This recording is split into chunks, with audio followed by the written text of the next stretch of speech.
Good evening guys. आप लोग कैसे हैं? उम्मीद करता हूँ बहुत अच्छा आप लोग होंगे और बहुत मन से आप लोग पढ़ाई भी कर रहे होंगे। तो चलिए आज हम लोग एक नए चैप्टर से आप लोग स्टार्ट करने जा रहे हैं। आप लोगों के मैं एक नए चैप्टर स्टार्ट करने जा रहा हूँ, उसका नाम है इलेक्ट्रोस्टैटिक्स। तो 12th एग्जाम में एकदम तहलका मचा देना है, जा करके जितना मैं बोल रहा हूँ जा करके एकदम उसको फोटो स्टेट करके चले आना है। देखिए मार्क्स एकदम आपको बहुत हाई स्कोर हो जाएगा। तो जितना मैं बोल रहा हूँ बस उसी को काम करना है। तो चलिए हम लोग देखते हैं। सबसे पहले हम लोग देखेंगे इलेक्ट्रोस्टैटिक्स में जैसे मैं लिख रहा हूं बस जा करके फोटो स्टेट कर देना है। इसी टाइप का क्वेश्चन पूछता है। तो चलिए बच्चे एकदम जस्ट एकदम सेम क्वेश्चन एग्जाम में एकदम छापा हुआ रहेगा।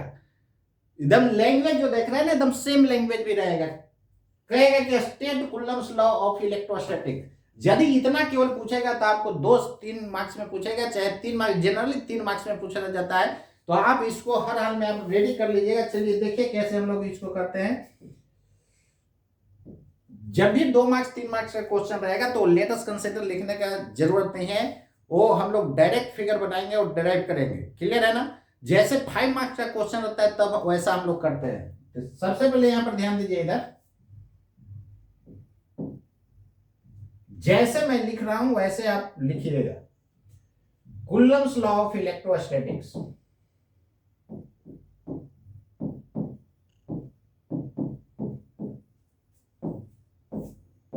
एक दो क्वेश्चन आपको लिखने के लिए स्टाइल बता देंगे तो आपको प्रैक्टिस हो जाएगा। एग्जाम में इस तरह हेडिंग दे देना है और ऐसे कर देना है, देखने में सुंदर लगेगा। एकदम कॉपी को एकदम सुंदर बनाना है। अब ऐसा नहीं कि आप भी डिफरेंट कलर यूज कर दीजिएगा, ये नहीं कि रेड से हेडिंग दे दीजिएगा ब्लू से, ऐसा गलती से भी नहीं कीजिएगा। वहां सिंगल कलर का यूज किया जाता है, वो भी आइदर ब्लू या ब्लैक, तीसरा कोई कलर नहीं रहेगा। ठीक है?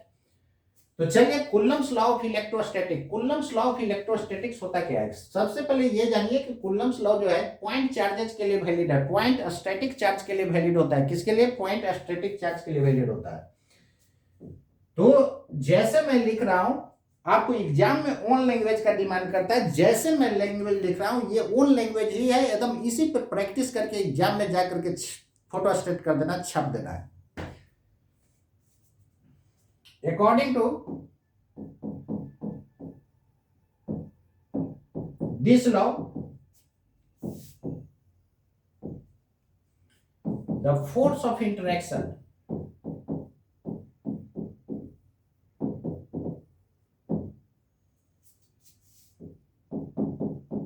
देखिए जब भी आपको यहां पर जगह नहीं रहता है तो इस तरह हाइफन देकर के हम लोग यहां पर बढ़ाते हैं। ये लिखने का स्टाइल होता है। According to this law the force of attraction between any 2 point charges, any 2 point static charges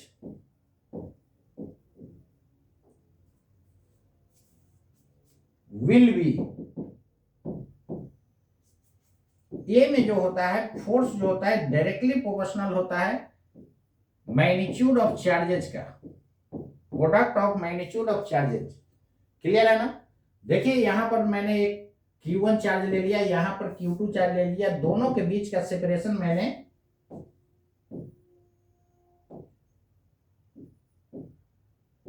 R रखा। तो फोर्स ऑफ इंटरेक्शन जो होता है दो चार्जेस के बीच डायरेक्टली प्रोपोर्शनल होता है मैग्नीट्यूड ऑफ चार्जेस का। अब नेक्स्ट यहां पर ध्यान दीजिए। इधर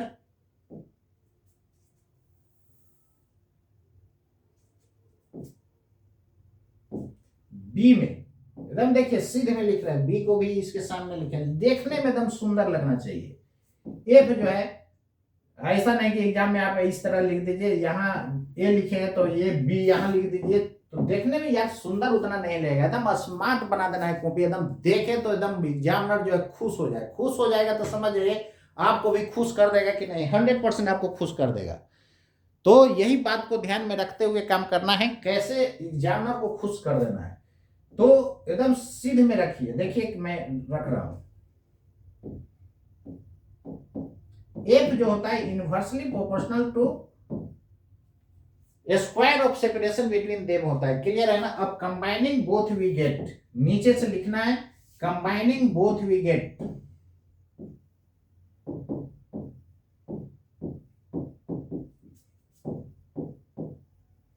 वी गेट लिखिए, वी हैव लिखिए और दोनों को कंबाइन कीजिए। देखिएगा इसी के सीध में भी यहां पर भी मैं लिख रहा हूं Q1 Q2 का modulus divided by R square.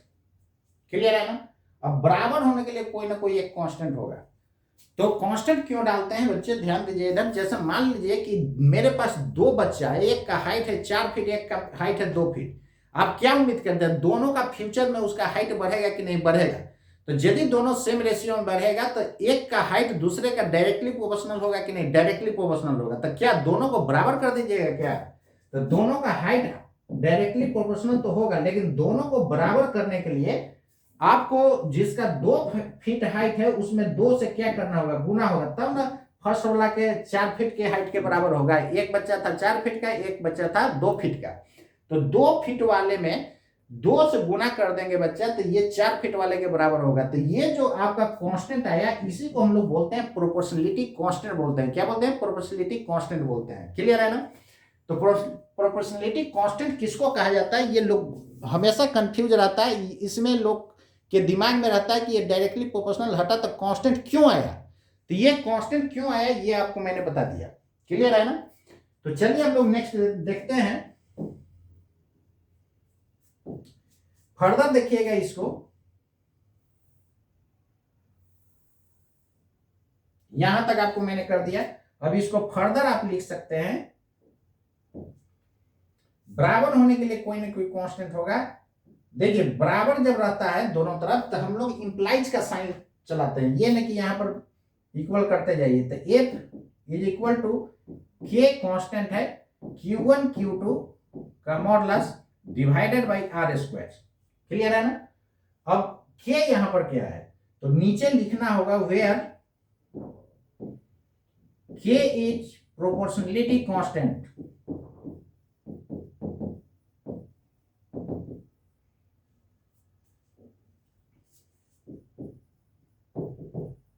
Constant and its value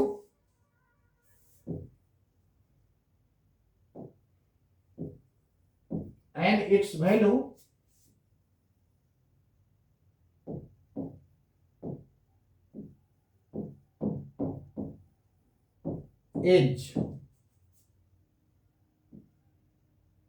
K बराबर इज लिखने के बाद जस्ट नीचे लिखिएगा K बराबर 1/4 पाई इप्सिलॉन नॉट। इसका वैल्यू जो होता है 9 क्रॉस 10 टू द पावर 9 होता है। इसका यूनिट क्या बच्चे लिख सकते हैं? Newton metre square, newton metre square coulomb into coulomb पर कूलम स्क्वायर। यदि ये आपको यूनिट नहीं याद रहेगा तो मत लिखिएगा, गलती मत लिख दीजिएगा। यहां से आप यूनिट कर सकते हैं, आर स्क्वायर इधर भेजिएगा, न्यूटन मीटर स्क्वायर है, कूलम इंटू कूलम पर कूलम स्क्वायर। क्लियर है ना। एग्जाम में इतना ही लिखना है, इससे एक लाइन ज्यादा नहीं लिखना है। इससे एक लाइन ज्यादा लिख दीजिएगा तो आपको ऐसा नहीं कि 3 मार्क्स की जगह 4 मार्क्स दे देगा। ऐसा होगा कभी क्या? ऐसा कभी नहीं होता है। तो जितना बच्चे मैं बता रहा हूं बस इसी तरह स्टाइल में वहां एग्जाम में छाप देना है और देखिए हाई स्कोर आता है कि नहीं, जरूर आएगा। तो जहां तक आप लोग पढ़ाई करते रहिएगा, जहां तक हम लोग का होगा वहां तक आपको कर देंगे। तो आप लोग पहले तो एक बार पढ़ ही चुके हैं, तो जो जो टॉपिक हम लोग करेंगे तब अच्छे से कर लेंगे। क्लियर है ना। ऐसा उम्मीद रखिए कि सब लगभग हो ही जाएगा। तो कोशिश ये है, आप लोग थोड़ा सा लाइक शेयर सब्सक्राइब नहीं कर रहे हैं फ्रेंड्स के बीच तो थोड़ा मन दुखी हो जाता है यार। उसको कीजिए, सब पूरा ऑल इंडिया सारे बच्चे के पास कीजिए ताकि उसको भी फायदा हो। आप लोग एकदम बिल्कुल सेल्फी जैसा काम करते हैं, बस वीडियो देख लिए, बस दुनिया से मतलब नहीं यार, सामाजिक बनिए, सबको शेयर कीजिए। तो चलिए एक बार आपको और मैं समझा दे रहा हूं। एकदम लिखने का स्टाइल जैसे मैंने बताया उसी तरह माइंड में रखना है। जैसे देखिए एकदम सेम क्वेश्चन छाप देगा एग्जाम में। हाँ एक बात ध्यान दीजिए इधर, state Coulomb's law of magnetism भी रहता है, वो मैग्नेट में पढ़ेंगे हम लोग। तो गलती से यहाँ पर मैग्नेटिज्म रहेगा तो ये मत छाप दीजिएगा, इलेक्ट्रोस्टैटिक्स रहना चाहिए। क्लियर है? तो इस तरह आप हेडिंग पहले दे दीजिएगा और नीचे से लिखिएगा according to this law the force of interaction. Interaction का मतलब बच्चा क्या होता है? आपके दिमाग में चल रहा होगा सर आप अट्रैक्शन क्यों नहीं लिखे, रिपल्सन क्यों नहीं लिखे? बच्चों ये मैं बताना चाह रहा हूं कि इंटरेक्शन का मतलब होता है रिपल्सन भी पॉसिबल है, अट्रैक्शन भी पॉसिबल है।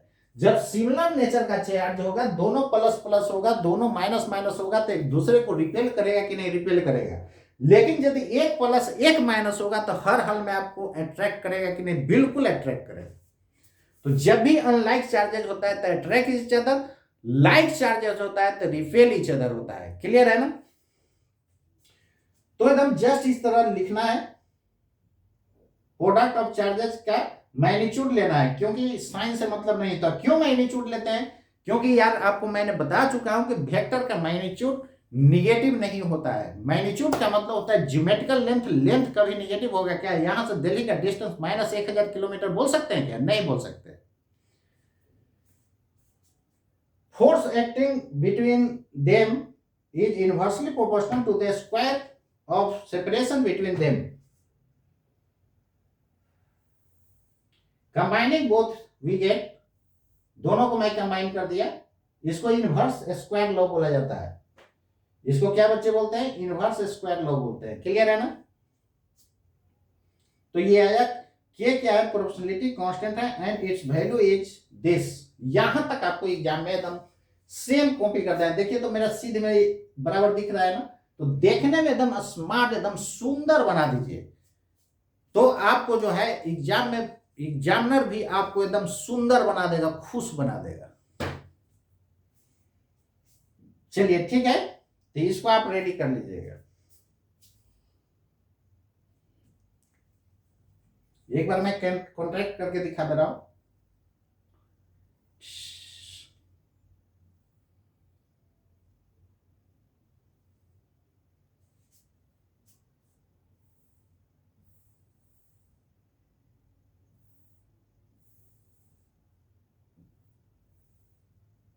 चलिए आपको दिख रहा होगा।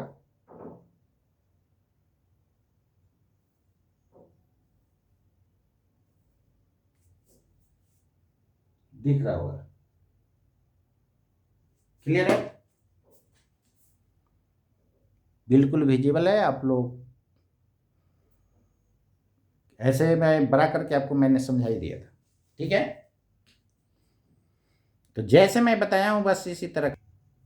हेलो बच्चों, तो देखिए अगला जो है आपको पूछता है कि लिमिटेशंस, इसी को बोला जाता है, दूसरे वर्ड में डिमेरिट्स बोला जाता है, इसी को ड्रॉबैक बोला जाता है।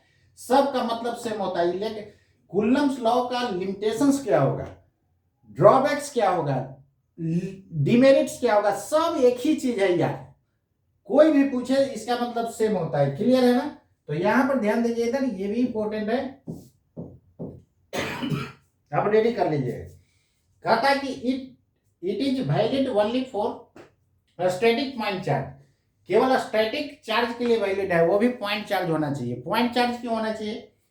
यहां पर देखिए ना, कहता है कि it can not be applied if the shape of charges is arbitrary. Arbitrary shape होगा, तो यहां पर देखिए ना, आर्बिट्रेरी शेप होगा तो देखिए क्या प्रॉब्लम क्रिएट होगा। जैसे मान लेते हैं कि ये आर्बिट्रेरी शेप है, तो दो चार्ज के बीच सेपरेशन फाइंड करने में आपको प्रॉब्लम क्रिएट हो जाएगा। क्लियर है ना? तो सेपरेशन फाइंड करने में डिफिकल्ट हो जाता है, इसलिए ये जो है आर्बिट्रेरी शेप के लिए ये वैलिड नहीं होता है। इसके बाद कहता है can not be applied in those cases where inverse square law is obeyed. कहता है कि it can only be applied, केवल इनवर्स स्क्वायर लॉ जहां पर ओबे होगा वहां पर अप्लाई किया जाता है। क्लियर है ना? अभी पीछे मैंने बताया था कि 1/r² क्या था? इनवर्स स्क्वायर लॉ था। इनवर्स स्क्वायर लॉ क्यों नाम पड़ा है? इनवर्स का मतलब उल्टा, स्क्वायर फॉर्म में है ना, इसलिए इनवर्स स्क्वायर लॉ उसको बोला गया है। तो इसका एक और डिमेरिट है, वन फर्मी से यदि सेपरेशन कम होता है चार्ज के बीच, वन फर्मी बोला जाए मतलब कितना बच्चे? वन फर्मी कहने का मतलब होता है 10⁻⁻15 मीटर, इससे कम सेपरेशन नहीं होना चाहिए। तो इससे कम सेपरेशन होगा तो फिर जो है ये वैलिड नहीं हो पाता है। क्लियर है ना? तो ये शॉर्ट आंसर में पूछता है 2 मार्क्स में, इतना पॉइंट्स लिख दीजिएगा, 2 पॉइंट जो लिख दीजिएगा तो आपको फुल मार्क्स दे दिया जाएगा। तो इतना बात याद रखना है इसमें, 1 फर्मी से सेपरेशन चार्ज के बीच कम नहीं होना चाहिए। क्लियर है ना?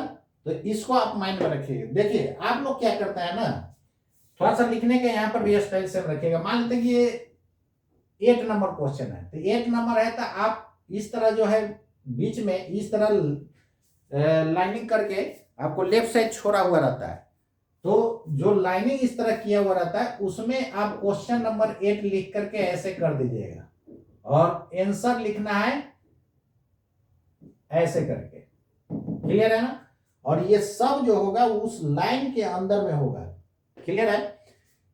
कितना लोग क्या करता है कि यहाँ 2 नंबर दिया ना, तो यहां खत्म लाइन हुआ तो इसको यहां से शुरू कर देगा, अब फिर इसको यहां घुसा के लिखेगा। तो यहां से इसको यदि शुरू कर दीजिएगा तो एग्जामिनर को देखने में क्लियर नहीं पता चलेगा। तो इसके सीध में लिखना नहीं है, और इसके सीध में लिखते जाइए, देखिए देखने में कितना सुंदर लग रहा है। तो इसी तरह आप राइटिंग बैठाते हुए आप लिखिएगा तो उम्मीद करते हैं आपको बहुत बेहतर मार्क्स मिलेगा, एकदम बहुत अच्छा मार्क्स मिलेगा। तो बच्चों उम्मीद करते हैं आप लोग हमारे बात को 100% फॉलो कर रहे हैं और उसको कीजिए, और करने के बाद आपको बहुत अच्छा मार्क्स आएगा। तो हम लोग आज मिलते हैं नेक्स्ट वीडियो लेक्चर में, इतना आप लोग रेडी कर लीजिएगा। हम लोग नेक्स्ट क्लास मिलते हैं। आप लोग से बस पोलाइटली रिक्वेस्ट है, थोड़ा यार शेयर कीजिए, सब्सक्राइब कीजिए, ऑल ओवर इंडिया इसको शेयर कीजिए। ये काम आप लोग नहीं कर रहे, नहीं कीजिएगा तो फिर फ्री मैं जो क्रैश कोर्स पढ़ा रहा हूँ ना, फिर पैसा लगना शुरू हो जाएगा, फिर आप पढ़ जाइएगा फेरा में। तो इसलिए सब जगह शेयर कीजिए, नहीं शेयर कीजिएगा तो फिर हम पैसा लेना शुरू कर देंगे, आप पढ़ जाइएगा फेरा में। फिर बिना आपको पेमेंट किए हुए आप सब्सक्राइब आप नहीं कर पाइएगा, यानी उसको आप फिर वीडियो को देख नहीं पाइएगा, पेमेंट करना पड़ जाएगा। इसलिए आप लोग कम से कम यार फ्री में मैं पढ़ा रहा हूँ, फ्री में यार मेहनत कर रहा हूँ आपके लिए, तो ऑल इंडिया तो कम से कम सबको शेयर तो कीजिए, सब्सक्राइब तो कीजिए, जहां कहीं भी आपका ग्रुप है स्टूडेंट का सबको दीजिए। तो आप लोग के दिमाग में इसलिए भरा हुआ रहता है कि हम ओकरा फलानवा के दे देंगे तो वो अच्छा मार्क्स हमसे ले, वो सब दिमाग से हटा दीजिए यार। तो सबको दीजिए, सबको हेल्प कीजिए, सोशल वर्कर बनिए, समाज का सेवा कीजिए, ऑनेस्ट बनिए, और सबको उत्थान कीजिए ताकि पूरा इंडिया जो है आगे जाके अमेरिका बन जाए। तो ठीक है बच्चों, मिलते हैं नेक्स्ट क्लास में।